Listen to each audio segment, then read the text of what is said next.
हरियाणा के परिवहन व खनन मंत्री मूलचंद शर्मा जी हमारे साथ मौजूद हैं, इनसे बातचीत करेंगे। इन्होंने पिछले दिनों ही कोरोना से जंग जीती है, कोरोना से पीड़ित रहे, ठीक हुए। अब इन्होंने अपना विभाग पूर्णतया संभाल लिया और पूर्णतया मोर्चाबंदी पर नजर आ रहे हैं। शर्मा जी, सबसे पहले तो कोरोना के दौरान के आपके तजुर्बों के बारे में पूछेंगे कि जब आपको पता लगा कि आप कोरोना पॉजिटिव हैं तो सबसे पहले क्या फीलिंग आई आपको? ये कोरोना ऐसी बीमारी है, इसमें सबसे पहले मनोबल टूटता है। और जब मुझे कोरोना के बारे में जानकारी मिली डॉक्टर से, तो मैंने महसूस करा जिस सारी दुनिया में जिस तरह का हाहाकार मचा हुआ था, उस हालात में मैं आया, मेरे दोस्त भी आए थे एक दो, तो मैंने सब साथियों से डॉक्टर से एडवाइस दी और डॉक्टर ने कहा भाई आप घर में रहिए, परिवार से भी अलग रहेंगे। और मैंने कहा हॉस्पिटल, उनका नहीं, आप घर में रहिए। और ये चीज़ जो दवाई मुझे सरकारी हॉस्पिटल वालों ने दी, मैंने दवाइयों का लिया।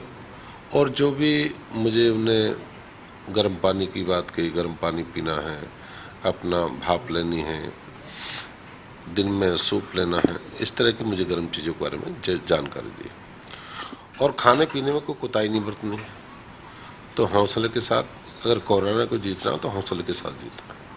शर्मा जी, कोरोना के दौरान स्वास्थ्य लाभ के लिए आप कहाँ पर रहे, एक तो ये स्पेसिफिकली पूछना है। दूसरा, खाने पीने में आपका डाइट चार्ट क्या रहा? नहीं, मेरा खाने का सुबह होने के बाद जो भी अपना गर्म पानी लेना, भाप लेना, सूप लेना, सूप लेने के बाद बीच में फिर भाप लेना, और जो भी सेब है, फ्रूट है, जो भी फ्रूट्स है उनको लेना, गर्म भोजन खाना, 8 बजे से पहले भोजन कर लेना, अपने कमरे में मूवमेंट करना, और दूध हल्दी का लेना। ये मुझे सारी एक टैबलेट सी उसकी जो बताई थी, वो टैबलेट जो भी उन्हें सरकारी बताई उनका मैंने उनको लिया, और उसी कारण मैं सब कुछ मैं 8 दिन में रिकवर किया। इसके अलावा आपने क्या होम्योपैथिक, आयुर्वेदिक ये दवाइयाँ भी, जो औषधि आती हैं वो भी ली, उनका सेवन भी किया? ये भी मैंने ली। इस तरह की जो औषधियाँ मुझे दी, जैसे डॉक्टर, वो भी सरकारी हॉस्पिटल वालों ने दी थी, जो इस तरह की औषधियों को मैंने उन सबको, मैं गिलोय का, इस तरह की सारी चीज़ मैंने लिए थे, गिलो भी लिए थे, और तुलसी का भी मैंने सेवन करा था। इस तरह की जितनी भी जो मुझे बताई थी डॉक्टरों ने और जो भी उन्होंने एडवाइस दी थी, मैंने उसका सदुपयोग करा था। शर्मा जी, लगभग 8 दिन क्योंकि आप कोरोना से पीड़ित रहे जैसा आप बता रहे हैं, इस दौरान में परिवार, घर के लोग, दोस्त मित्र, आप तो राजनीतिक लोग हैं, ज़्यादातर लोगों से घिरे रहते हैं, सबसे एकदम कट गए होंगे, तो कैसी स्थिति उस वक्त की रही?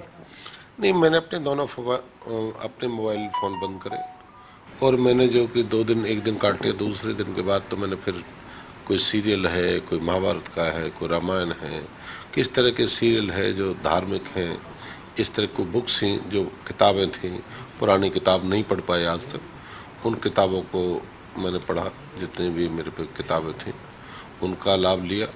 और पूरे परिवार से मैं कट रहा, परिवार से मेरी, और परिवार वाले भी मेरे से दूर रहे। ये हालत थी, मेरा बहुत बड़ा परिवार है, और उस हालात में जो मन में रहती है कि दूर हो जाना, खाने का भी किचन से दे देना, भीतर कमरे में रखना, वहीं बर्तन रखना, वहीं अपने कपड़े लत्ते बर्तन सब अलग कमरे थे। पर क्या हौसला था, हौसले के साथ आदमी को ज़्यादा नहीं करना चाहिए। और आदमी को ये कि बीमारी है तो उसको सब परिवार को नहीं झुकना, ये भी डर था कि परिवार में किसी को नहीं, मेरे कारण पूरा परिवार पॉजिटिव ना हो जाए, और मेरे अकेले से सारे परिवार में मैंने एहतियात इस बात की कि परिवार में ना फैले। और मित्र दोस्तों को मैंने कहा सारे चेक कराएं, इस तरह की महामारी से बचने के लिए कि आदमी खाने पीने पर से ध्यान रखे, गर्म सेवन करे, ठंडी चीज़ का कोई उपयोग न करे। शुगर वाले, जैसे शुगर अपने थोड़ी, उसका भी हमने ध्यान रखा भी, अपना जो कमरा है लॉबी उससे घूमना। शर्मा जी, अपनी औलाद और जो 7 जन्म का वादा कर कर आई, 7 फेरे लेकर धर्मपत्नी, इन लोगों से भी एकांतवास में रहना पड़ता है, तो इस वक्त जो, क्योंकि कोरोना ऐसा इस वक्त फैला हुआ है, क्या उस वक्त की फीलिंग क्या रही है आपकी? नहीं, दुनिया में झूठा झगड़ा है, ये औलाद, ये बेटा है। जब आदमी का समय होता है, ऊपर वाले उसका ध्यान रहता है, भगवान ही उसकी मदद कर, उसका मनोबल करता है। ये तो अपने सुख के लिए बेटा है, ये मेरी घरवाली है, ये मेरा है। जब समय होता है, उस समय पे लोग भी दूरियां बना लेते हैं, और मित्र भी दूरियां बना लेते हैं। भाई पॉजिटिव है, जो मित्र साथ हैं वो भी दूरियां बना लेते हैं, भाई इससे दूर रहना, इस तरह की बीमारी है। और मैं तो मानता हूँ कि अपने को दूरियां बना के ही रखनी चाहिए। शर्मा जी, वो हालात जीवन में, उस हालात के बारे में ज़्यादा हम नहीं बता सकता जो समय था उसके बारे में। शर्मा जी, कोरोना काल चल रहा है, पीक पर है इस वक्त, सारे लोग भयभीत भी हैं। लोगों को कैसे आप प्रेरित करेंगे, कैसे कहेंगे, क्या शब्द हैं आपके पास? मैं तो आपके माध्यम, पंजाब के इसी चैनल से के माध्यम से कि लोगों से मेरी अपील है कि सारे साथी मित्र, कोरोना के जो हालात हैं आज पूरे पिक पे, और लोग अपने बचाव में रखें, बचाव रखें, अपने खाने पीने का ध्यान रखें, और कुछ ज़रूरी बात है फ़ोन पे बात करें। राजनीति के लगाना, उससे काम कभी खराब नहीं हुआ। कहते ही आज नहीं जाऊंगा, काम खराब, काम किसी का कभी खराब नहीं हुआ। काम तो लोग देश छोड़ जाते हैं या जीवन मरण छोड़ जाते, जब भी काम खराब नहीं होता। तो आदमी को अपने आप को बचा कर रखना चाहिए, दूरी बना के रखनी चाहिए, फेस मास्क रखना चाहिए, और कहीं भी भीड़ से भी बचना चाहिए। और जो हालात है, जब जो इसकी चपेट में आता है, उस आदमी को पता लगती है किस हालात से बीतते हैं। शर्मा जी, क्योंकि कोरोना जैसे कि पीक पर है इस वक्त, और जो परिस्थितियां हैं इस वक्त, कई जगह से ऐसी भी शिकायत आ रही है कि ऑक्सीजन की कमी भी कहीं ना कहीं देखने को मिल रही है। आप तो सरकार का हिस्सा हैं, अनिल विज जी जो स्वास्थ्य मंत्री हैं, गृह मंत्री हैं, वो तो प्रयास कर ही रहे हैं। आपका क्या इस बारे में कहना है, सरकार से आपकी, या सीएम साहब से या विज साहब से कोई बात हुई हो? नहीं, सीएम साहब, विज साहब इस पे लगे हुए हैं, और बार बार उन्हें मुख्यमंत्री जी ने, विज जी ने बार बार कही भी अपनी हर चीज़ दूरी बना कर रखें, हर चीज़ अपना ध्यान रखें। ऑक्सीजन की कमी है, और ऑक्सीजन के लिए आदमी, ऑक्सीजन का विशेष सबसे बड़ी बात इसमें ऑक्सीजन का ध्यान है, ऑक्सीजन कम ना हो जाए। अगर ऑक्सीजन कम होगी तो फिर सारा आपका उस पर ध्यान रखने की जरूरत है कि ऑक्सीजन भीतर कमी ना हो। शर्मा जी, इससे हटकर कोरोना से आपके विभाग की बात कर लेते हैं। अब तो हरियाणा रोडवेज की बसें सड़कों पर उतरने लगी हैं, क्या स्टेटस है? आज हमने जो अपने जो स्टेट से जो बाहर हैं, आज 300 बसों की आपने शुरुआत करी। 300 बस ऐसी हैं, 300 बस कुल आज हमने शुरुआत करी है इंटर स्टेट के लिए, नई शुरुआत है। और सबसे बड़े जो हमारे 5 महीने रहे, मार्च, अप्रैल, मई, जून, जुलाई, अगस्त, वो सबसे रोडवेज पे जो सबसे बड़ा जो गहन मैं कैलकुलेशन कर रहा था कि 5 महीने में जो हालात रहे हैं वो सबसे बदतर रहे। और आज पहली 5 महीने के बाद ही 300 बस हमारी आज रोड पे 5 इंटर स्टेट में कहाँ कहाँ चली हैं? अभी तो क्या है कि हमारा यूपी भी हमारी शुरुआत हो गई है, यूपी भी है, अपना पंजाब भी चालू, दिल्ली भी, चंडीगढ़ से भी, और हिमाचल से भी परमिशन शायद 1-2 दिन में चालू हो जाएगी। धीरे धीरे मध्य प्रदेश भी है। आज नई बसों की हमने 297 आज चालू। शर्मा जी, इस दौरान, लॉकडाउन के दौरान कितना घाटा आर्थिक रूप से आपके विभाग को रहा, मोटा आंकलन किया हो तो? हमको 300 करोड़ रुपए की रोज रिसीट होती थी। अगर जब उस समय लॉकडाउन नहीं था, फरवरी में 300 करोड़, सॉरी 3 करोड़, 3 करोड़ रुपए की हमारी